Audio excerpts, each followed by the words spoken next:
Hello दोस्तों, मैं Rakesh Saini NSSC agriculture institute के यूट्यूब चैनल पर आप सभी का स्वागत है। आज अपन एक नए टॉपिक की शुरुआत करेंगे जो पादप पोषक तत्व यानी पादप के जो पोषक तत्व हैं या पौधे को अपना जीवन चक्र पूर्ण करने के लिए कितने पोषक तत्वों की आवश्यकता होती है, उन पोषक तत्व उन तत्वों के कार्य क्या होते हैं पौधों के अंदर, उनकी कमी के कारण कौन से रोग हो जाते हैं, उनकी कमी के लक्षण कहाँ दिखाई देते हैं, ठीक है, उनके कमी के लक्षणों का क्या प्रभाव पड़ता है, तो इनकी अपन बात करेंगे। यह टॉपिक जेट ICAR BHU और जो भी एग्रीकल्चर रिलेटेड जो अदर एग्जाम है उन सभी के अंदर इसके क्वेश्चन आते हैं और जेट ICAR और BHU है उनके लिए ये बहुत ही महत्वपूर्ण एक टॉपिक है। अपन बात करेंगे पोषक तत्व की। पोषक तत्व होते क्या हैं, तो देखिएगा वे सभी रासायनिक तत्व जो पौधे की वृद्धि और उपापचय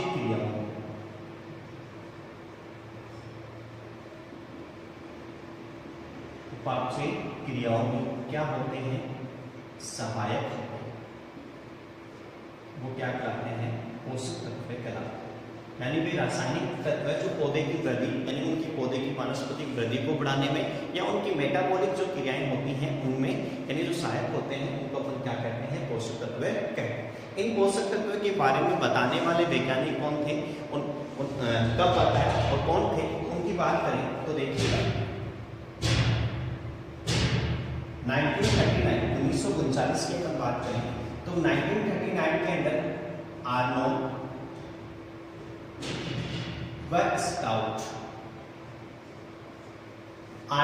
स्टाउट नामक वैज्ञानिक ने आवश्यक पोषक तत्व के बारे में बताते हुए आवश्यक पोषक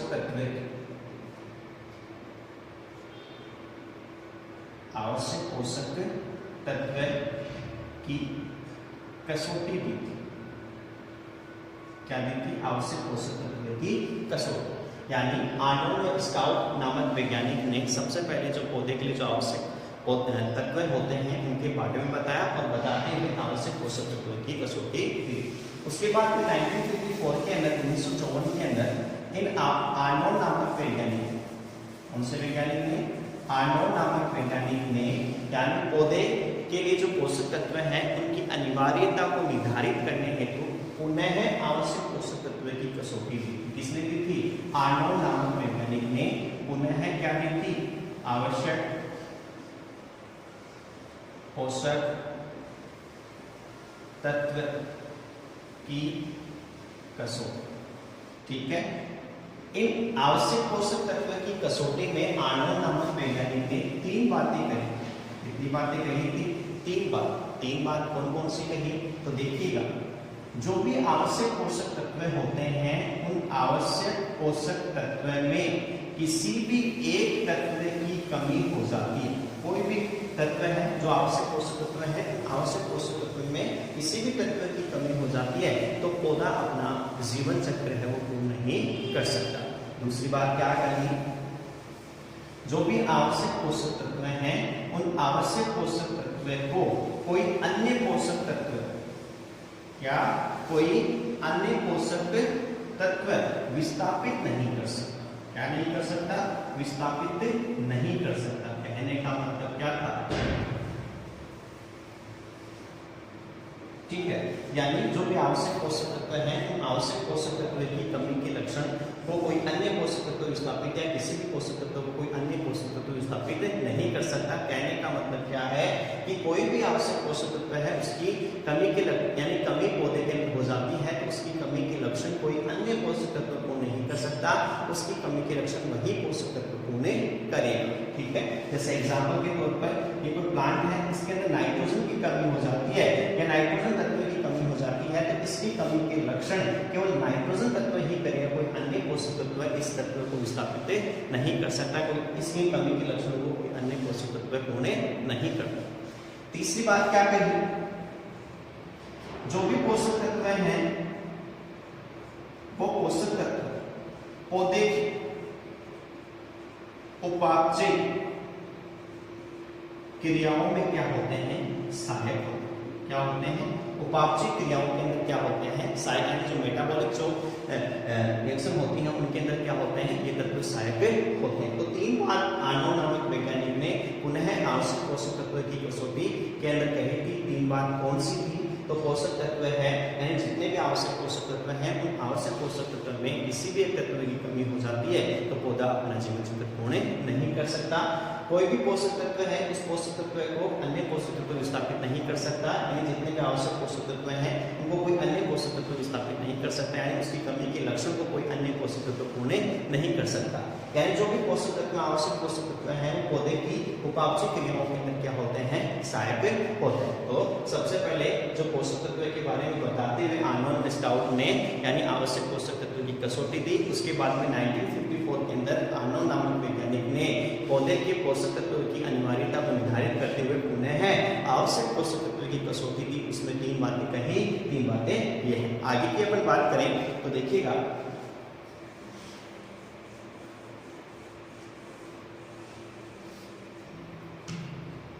उसके बाद में 1961 एक वैज्ञानिक आया जिसका नाम है डीजे निकोल्स।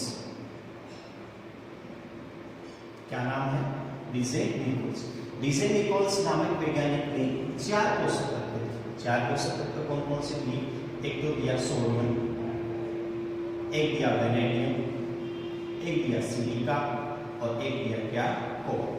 ये तत्व देते हुए निकोल्सन नामक वैज्ञानिक ने क्या कहा कि ये तत्व भी पौधे के जीवन चक्र के लिए क्या होते हैं, आवश्यक होते हैं, यानी उनके जीवन चक्र पूर्ण करने के लिए क्या होते हैं, आवश्यक होते हैं। लेकिन ये पोषक तत्व यानी इन पोषक तत्व के बिना भी पौधा अपना जीवन चक्र पूर्ण कर सकता है, यानी इनकी अनुपस्थिति में भी पौधा क्या कर सकता है, अपना जीवन चक्र पूर्ण कर सकता है। ये पोषक तत्व केवल फसल की उपज बढ़ाने के लिए क्या होते हैं, लाभदायक होते हैं। इसलिए इन पोषक तत्व को लाभदायक पोषक तत्व भी कहते हैं। कौन से पोषक तत्व कहते हैं, लाभदायक पोषक तत्व भी कहते हैं। लेकिन डीजे निकोल्सन ने इनको क्या नाम दिया था, क्रियात्मक पोषक तत्व या कार्य पोषक तत्व। ठीक है, क्रियात्मक पोषक तत्व या कार्य पोषक तत्व ये शब्द है वो किसने दिया था, डीजे निकोल्स नामक वैज्ञानिक ने दिया था। अब क्रियात्मक पोषक तत्व यानी कार्य पोषक तत्व क्या होते हैं, यानी आवश्यक पोषक तत्व व लाभदायक पोषक तत्व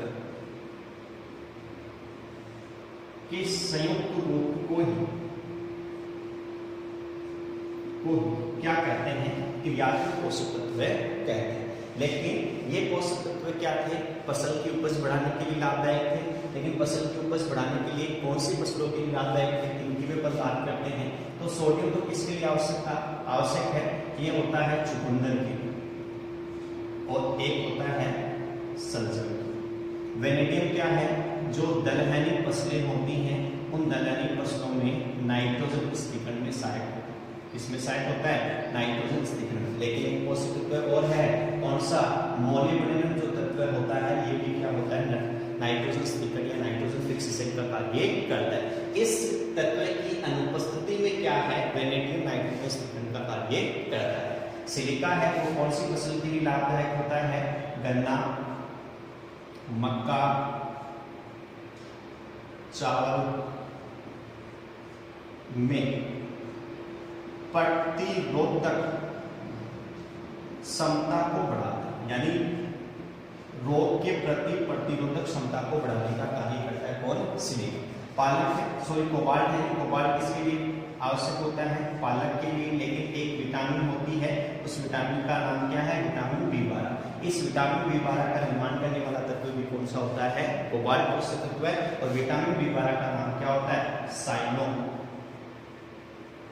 साइनोकोबेमय, क्या नाम होता है? साइनोकोबेमय। ठीक है, तो डीजे निकोल्स ने 4 पोषक तत्व दिए। 4 तत्व कौन से? सोडियम, वेनेडियम, सिलिका और कोबाल्ट। ये तत्व क्या है? केवल फसल की उपज को बढ़ाने के लिए क्या होते हैं? लाभदायक होते हैं। कौन सी फसल को? सोडियम, चुकंदर, शलजम, वेनेडियम दलहनी फसलों में नाइट्रोजन स्थिरीकरण का कार्य करता है। सिलिका गन्ना, मक्का, चावल, इनमें रोग प्रतिरोधक क्षमता को बढ़ाता है। कोबाल्ट है जो पालक है या जो विटामिन बी12 है उसके जीवन में सहायक होता है। क्रियात्मक पोषक तत्व की अपन बात करें तो क्रियात्मक पोषक तत्व हैं इन आवश्यक पोषक तत्व, लाभदायक पोषक तत्व के संयुक्त रूप को अपन क्या कहते हैं? क्रियात्मक पोषक तत्व कहते हैं। और ये शब्द किसने दिया था? डीजे निकोल्स ने दिया था। अपन बात करें कि क्रियात्मक पोषक तत्व की संख्या कितनी होती है, यानी क्रियात्मक पोषक तत्व की संख्या कितनी होती है? तो देखिएगा 1939 के अनुसार आवश्यक पोषक तत्व की कुल संख्या थी कितनी? 16। कितनी थी? 16। तो आवश्यक पोषक तत्व की कुल संख्या कितनी है? 16। और लाभदायक पोषक तत्व की संख्या कितनी है? 4। तो टोटल कितने हो गए? 20। यानी कुल क्रियात्मक पोषक तत्व की संख्या कितनी है? 20 है। लेकिन एक चीज और देखिएगा 1987 के अंदर 1987 के अंदर ब्राउन नामक वैज्ञानिक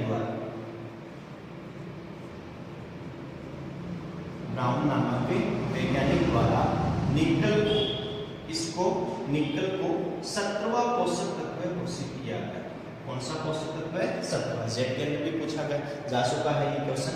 यानी निकल 17वां पोषक तत्व कौन सा है? निकल है। और निकल को 17वां पोषक तत्व कब घोषित किया गया था? 1987 के अंदर घोषित किया था। लेकिन 1987 के अंदर पौधे के लिए जो आवश्यक पोषक तत्व है उनकी कुल संख्या कितनी थी? 16। और क्रियात्मक पोषक तत्व की कुल संख्या कितनी थी? 21 थी। लेकिन 1987 के अंदर आवश्यक पोषक तत्व की कुल संख्या कितनी हो गई थी? 17 हो गई थी। और 17वां पोषक तत्व कौन सा था? निकल था। लेकिन यहाँ वर्तमान समय में देखते हुए यानी 1987 के अंदर एक तत्व और जुड़ गया था आवश्यक पोषक तत्व के अंदर, ये 17 हो गए थे, 4 लाभदायक हो गए थे। तो क्रियात्मक पोषक तत्व की संख्या कितनी हो गई थी? 21। यानी वर्तमान में देखा जाए तो कुल आवश्यक पोषक तत्व की संख्या कितनी है? 17। और क्रियात्मक पोषक तत्व की संख्या कितनी होती है? 21 होती है।